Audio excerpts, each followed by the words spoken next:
Assalamualaikum warahmatullahi wabarakatuh. Ketemu lagi dengan saya Keling Lele. Seperti biasa, saya masih dalam rangka menjawab beberapa pertanyaan sahabat kita, melanjutkan pertanyaan-pertanyaan yang belum terjawab. Dan ini pertanyaannya seperti apa, dari siapa? Oke, kita cek dulu.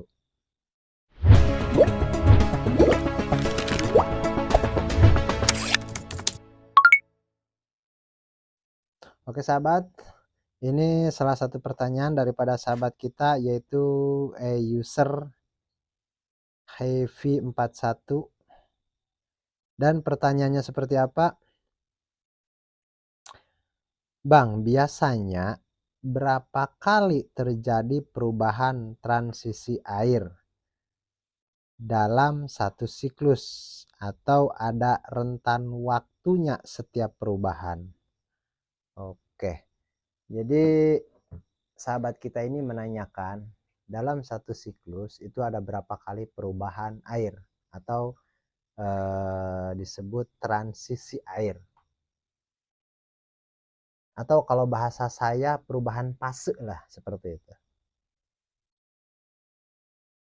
Oke, jadi begini, kita hitung dulu dari eh, pertama sahabat masukkan air itu, katakan jernih, air baru lah. Ada yang difermentasi melalui probiotik ataupun melalui apapun itu, melalui urea, terus obat-obatan mungkin. Oke, ada yang difermentasi, dan di situ selama 5 hari sampai 1 minggu itu akan berubah, akan menjadi hijau, sedikit hijau, hijau muda. Dan dari situ kita masukkan benih. Itu yang biasa umumnya lah. Ini saya bahas umum, bukan cara saya, bukan. Maksudnya bukan cara saya, bukan yang saya terapkan. Karena yang saya terapkan jadi lebih kepada apa? Kalau saya mah kan nggak fermentasi nih, langsung aja pun nggak apa-apa. Tapi yang namanya juga pemula, nggak boleh sembarangan juga seperti itu, karena saya pun nggak menyarankan lah, sebaiknya sahabat lakukan yang umum saja dulu. Jadi maksudnya fermentasi air, oke lah, oke, saya setuju. Untuk pemula saya setuju. Kita fermentasi dulu dengan cara apapun, setelah itu air itu akan berubah menjadi sedikit hijau. Berarti di situ tumbuhnya beberapa jenis bakteri dan mikroorganisme, termasuk kutu air. Tergantung memakai apa kita fermentasinya. Tapi apapun yang dipakai untuk fermentasi, biasanya selain dari bioblok dan ras, itu air akan hijau. Meskipun nggak sengaja kita tebar bakteri alga, tapi tetap air itu akan hijau karena ada kerja fotosintesis. Bakteri alga itu akan tumbuh sendiri. Seperti itu. Jadi air hijau. Itu satu fase. Dan setelah air hijau itu, kita kasih tebar benih. 10 hari berikutnya, air itu dari hijau menjadi hijau pekat dan akan menggeser ke sedikit putih. Hijaunya pekat dan menggeser sedikit putih, dan di situ mulai timbul aroma amonia. Dan kalau untuk GWS biasanya kotorannya dibuang, tambah air baru, hijaunya akan agak stabil lagi. Meskipun 10 hari berikutnya terulang lagi seperti itu. Seperti itu. Karena kalau kita mempertahankan hijau, memang kita harus buang kotoran, kita tambah air baru, tambahkanlah berapa persen seperti itu. Itu mempertahankan supaya alganya itu tetap ada, tetap sehat seperti itu. Jadi kalau level yang kedua ini, bukan level, transisi yang kedua ini, dari hijau ke pekat keputihan, kalau nggak ditambah air, itu nanti alga itu akan mati. Dan hijaunya itu akan terus pudar, memutih, dan akhirnya mengarah ke coklat. Dan di antara itu aroma amonia tercium. Seperti itu. Itu satu fase yang dikatakan fase bahaya. Terus setelah airnya coklat, coklat tapi coklat agak keputihan lah. Dan di situ sedikit standar mungkin 1 minggu di antara itu. Tapi lewat daripada itu nanti akan mengarah ke sedikit kemerahan. Dari coklat kemerahan. Seperti itu. Dan di situ ada aroma lagi nanti, ada aroma sedikit bau. Setelah itu, air itu full merah. Maka disebut jadi red water system atau RWS. Apakah di situ selesai? Belum.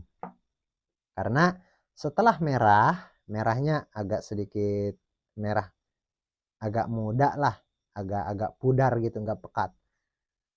Nanti kalau kita teruskan, dari merah itu akan seperti mengarah ke coklat kembali.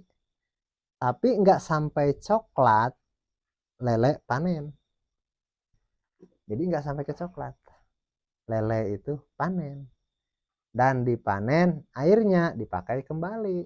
Diendapkan 2-3 hari, ambil yang agak sedikit bersih, buang kotorannya, yang bersihnya kita pakai lagi, isi ikan baru lagi. Mungkin kisaran berkurang nanti, kisaran 5 cm, 3 cm. Kalau desain baknya itu betul-betul paham tentang RWS, pasti nggak banyak, hanya full kotoran saja yang terbuang. Dan paling nggak sampai 5%, 3% nanti yang turunnya itu kotorannya saja, airnya nggak keluar, seperti itu. Jadi kita gunakan lagi, itu air sudah merah.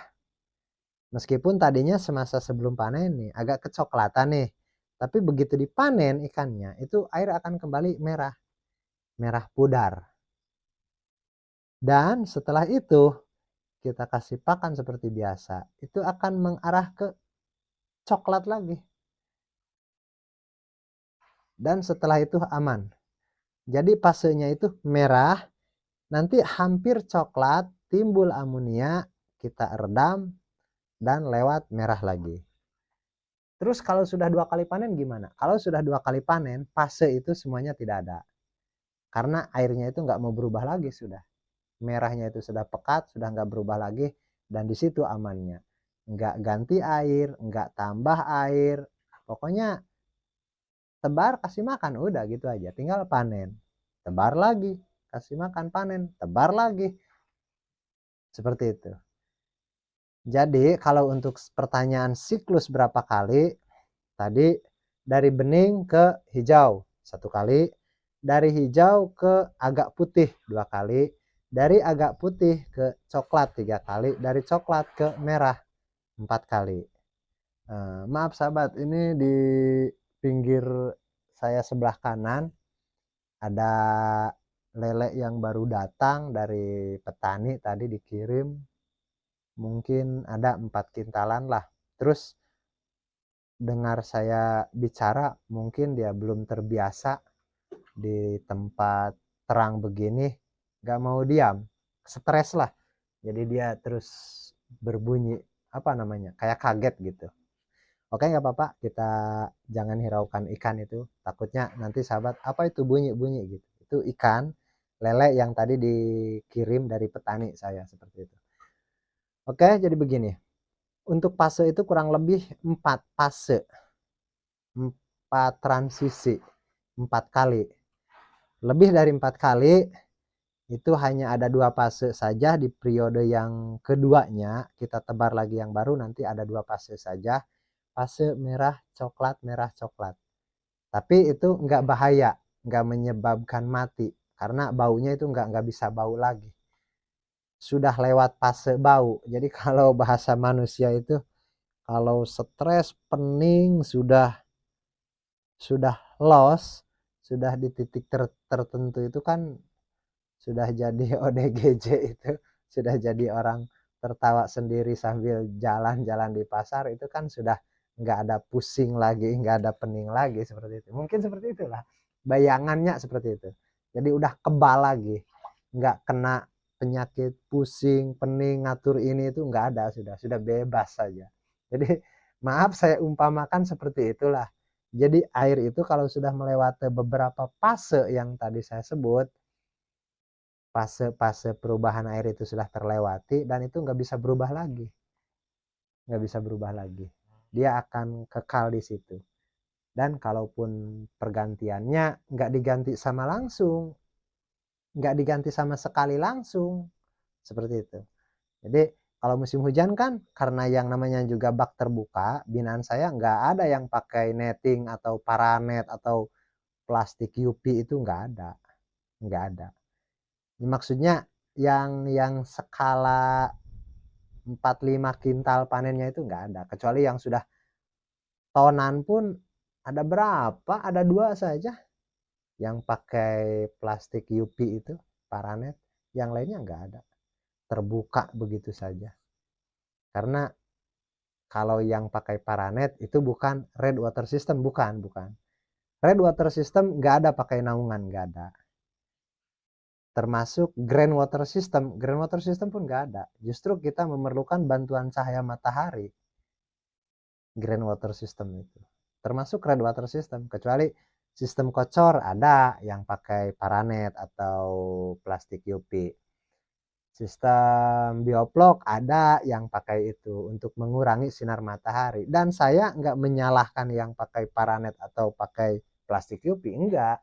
Tapi yang harus saya tanyakan sistem apa seperti itu. Kalau sistemnya bioplok pakai paranet, pakai terbuka saja, indoor, outdoor, itu bagus. Terus kalau pakai plastik UV atau paranet, nah itu lebih bagus tentunya gitu. Tapi dengan adanya plastik UV atau paranet, apakah itu mempengaruhi penghasilan? Enggak, penghasilan sama. Itu hanya proteksi lah. Kalau penghasilan, penyakit, ini itu semuanya sama sebenarnya. Semuanya sama. Itu lebih kepada kalau bahasa kita untuk belief system lah kalau saya panggil. Jadi kita lebih yakin bahwa cahaya matahari sudah diatur sedemikian rupa supaya enggak 100% tembus. Terus kalau ada penyakit ini itu, jadi seperti itu. Jadi kita lebih pede lah. Yang sebenarnya padahal kalau ada penyakit itu sama. Bahkan bisa dikatakan bagi saya mah yang di lapangan nyatanya yang pakai cara macam-macam itu yang lebih beresiko. Saya pun nggak bisa menerangkan dengan cara begini, nggak bisa. Tapi kalau untuk pembenihan sempurnanya pakai paranet atau plastik UV untuk pembenihan nih, pemijahan itu seharusnya pakai sih kalau ada. Tapi kalau tidak ya jangan juga, karena binaan saya pun 70-30, maknanya yang 30% memakai paranet atau memakai plastik UV, yang 30%. Yang 70%-nya enggak terbuka begitu aja. Karena saya pun nanti di pelatihan online, di membership, di kelas member, saya akan memberikan tutorial yang budidaya pembenihan itu atau pemijahan yang enggak pakai paranet, enggak pakai macam-macam lah, yang terbuka aja. Tujuannya apa? Dengan cara terbuka ini pun bisa, kalaupun sahabat mau pasang paranet atau pasang plastik UV, nah itu lebih bagus lagi sebenarnya untuk mencegah di kala musim hujan air derasnya itu enggak terlalu deras lah supaya suhunya lebih optimal. Kalau untuk pembenihan sebenarnya bagusnya pakai sih, bagusnya. Tapi kalau untuk di pelatihan saya akan kasih tahu yang enggak pakai, yang terbuka aja. Karena paling tidak terbuka pun dengan curah hujan, dengan cuaca kita masih bisa, apalagi kalau memakai paranet seperti itulah. Jadi tujuannya untuk memaksimalkan kemampuan. Kalau kita dengan cara sembarangan aja bisa, apalagi kalau kita intensif. Meskipun yang saya bilang kalau ada mah modalnya mending pakai paranet untuk pembenihan mah, seperti itu. Oke sahabat, mudah-mudahan bisa dimengerti. Yang pertanyaan yang tadi, apakah berapa kali fase perubahan air itu atau transisi air? Di tahap pertama tebar itu 4 kali. Pertama dari air baru nih, air bersih nih, air sumber lah, itu 4 kali. Dan di tahap kedua 2 kali. Dan seterusnya itu enggak ada. Itu tinggal tebar saja.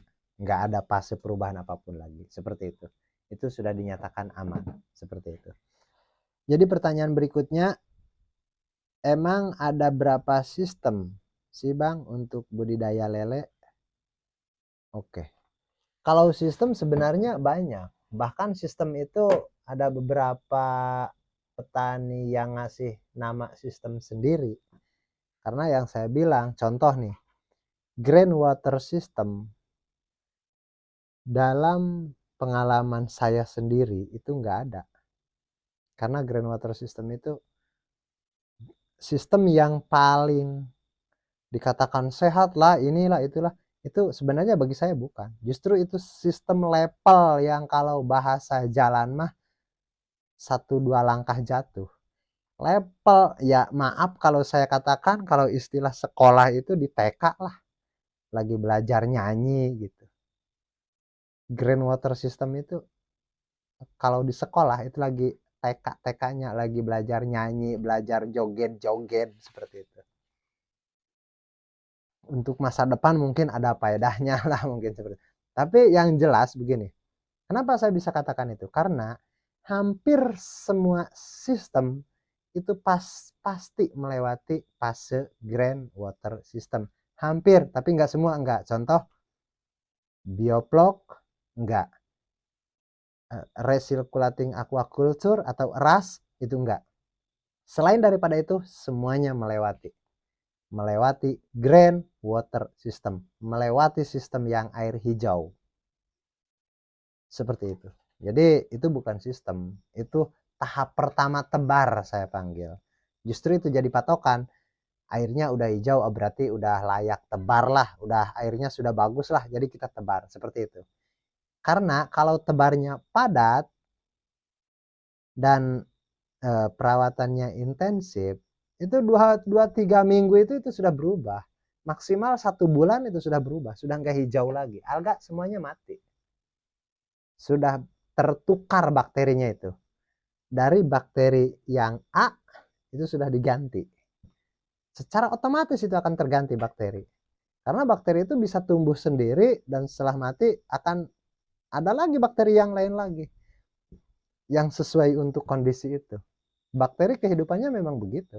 Meskipun kita nggak sengaja tebar bakteri di situ, itu bakteri akan ada. Contoh alga, itu nggak ada spesifik kita tebar bakteri alga gitu, nggak ada. Kalaupun kita fermentasi pakai E4, itu bukan bakteri alga. Di E4 itu nggak ada bakteri alga. Di E4 itu yang ada bakteri pengurai sampah organik atau pengurai kotoran. Lactobacillus casei. Dan di bakteri-bakteri yang lain pun itu nggak ada sebenarnya. Di probiotik itu nggak ada spesifik bakteri alga seperti itu, nggak ada. Kecuali maksudnya bukan nggak ada yang jualan.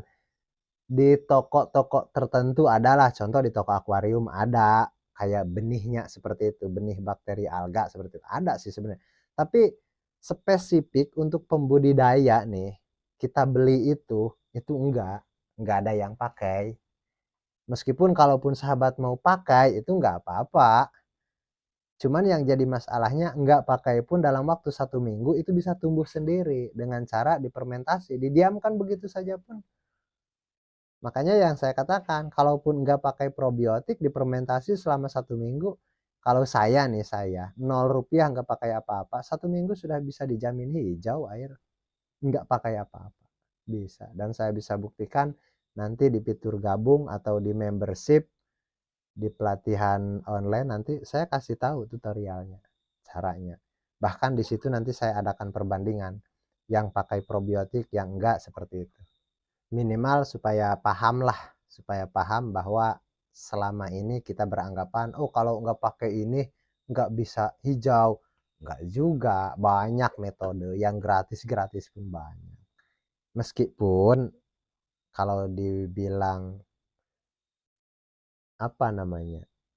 efektif pakai itu, ya saya setuju.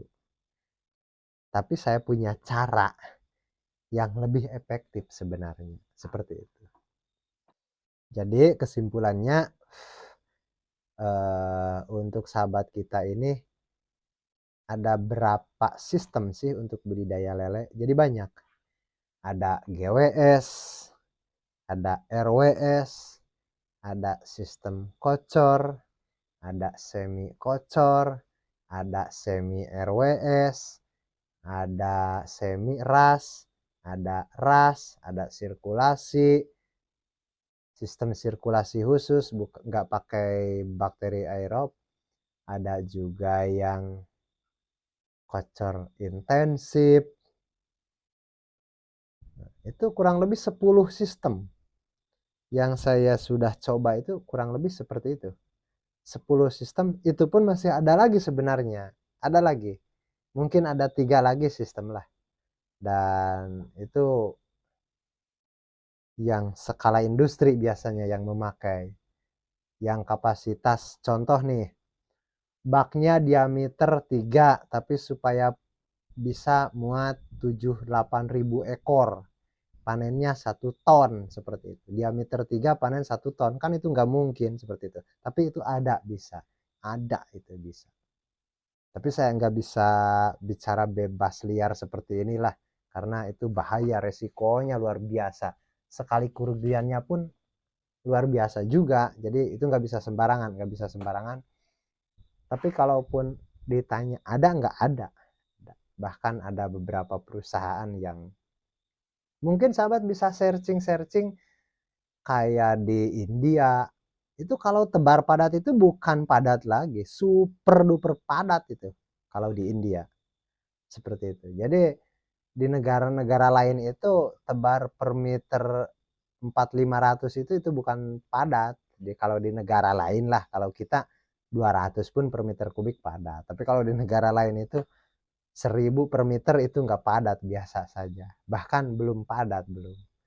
Seperti itu. Tapi kita sulit membayangkan lah, karena saya pikir karena kita pemahamannya belum sampai ke sana, jadi khawatirnya kayak kita berpikiran memustahilkan lah.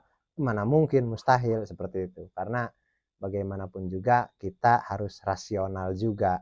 Apapun yang kita terima informasinya pastikan kita cerna, kita filter, mungkin enggak.